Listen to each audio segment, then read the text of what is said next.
In the shadows of ancient Greece, a secretive group held a specific belief about the nature of existence. These were the Pythagoreans, and they believed that numbers were the literal substance of the universe. Their central doctrine was absolute. Every quantity in nature could be expressed as a ratio, a simple fraction of two whole integers, known as p over q.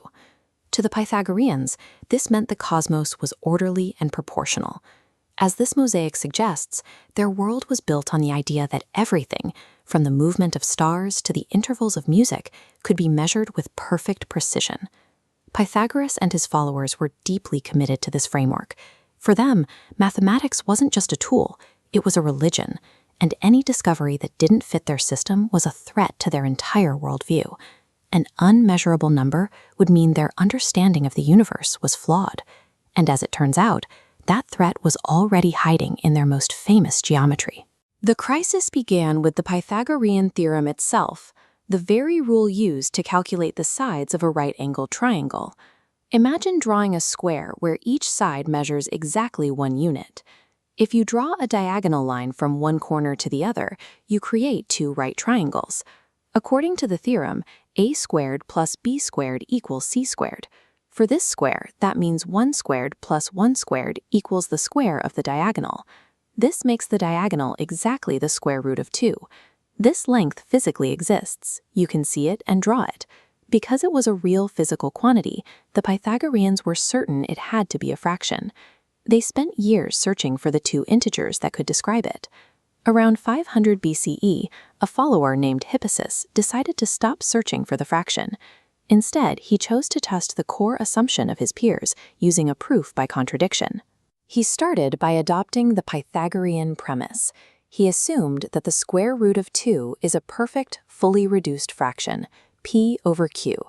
We start with the equation, the square root of 2 equals p over q. In this scenario, we assume the fraction is in its simplest form, meaning p and q share no common factors. To clear the square root, we square both sides of the equation. This gives us 2 equals p squared divided by q squared. If we multiply both sides by q squared, the fraction disappears. Now we have 2 times q squared equals p squared. This reveals something specific about p squared. Because it is equal to 2 times another number, it is a multiple of 2. That makes p squared an even number. In mathematics, if the square of a number is even, the number itself must also be even. Therefore, p is an even number. Since p is even, it contains a factor of 2. We can rewrite p as 2 times a. Now we can reinsert this back into the original equation to see what happens to the denominator. We return to our equation. 2q squared equals p squared. When we substitute 2a for p, the right side becomes 2a squared, which expands to 4a squared. Our equation is now 2q squared equals 4a squared. If we divide both sides by 2, we are left with q squared equals 2a squared. Using the same logic as before, since q squared equals 2 times another number, q squared is even. And if q squared is even, then q is even. Here is the problem. We've shown that p is even and q is even. This means both numbers share a common factor of 2. But we started with the assumption that this fraction was fully reduced and had no common factors. A fraction cannot be both fully reduced and divisible by 2 at the same time. The starting premise has logically collapsed. This proof confirmed a reality the Pythagoreans couldn't accept. The square root of 2 cannot be expressed as a ratio. It is mathematically impossible. This forced mathematicians to recognize a new category of numbers, the irrationals. These are numbers that exist on the number line, but can never be written as simple fractions. For the Pythagoreans, this was a catastrophe. Their philosophy held that the universe was built on the beauty of ratios. If a simple triangle contained a value that was irrational, their entire belief system was built on a lie. To protect their doctrine, the Pythagoreans reportedly suppressed the discovery. According to legend, they took Hippasus out to sea and drowned him for making the truth public. The story of Hippasus suggests that, even in the pursuit of pure logic, humans will often cling to a comfortable error rather than face an inconvenient truth.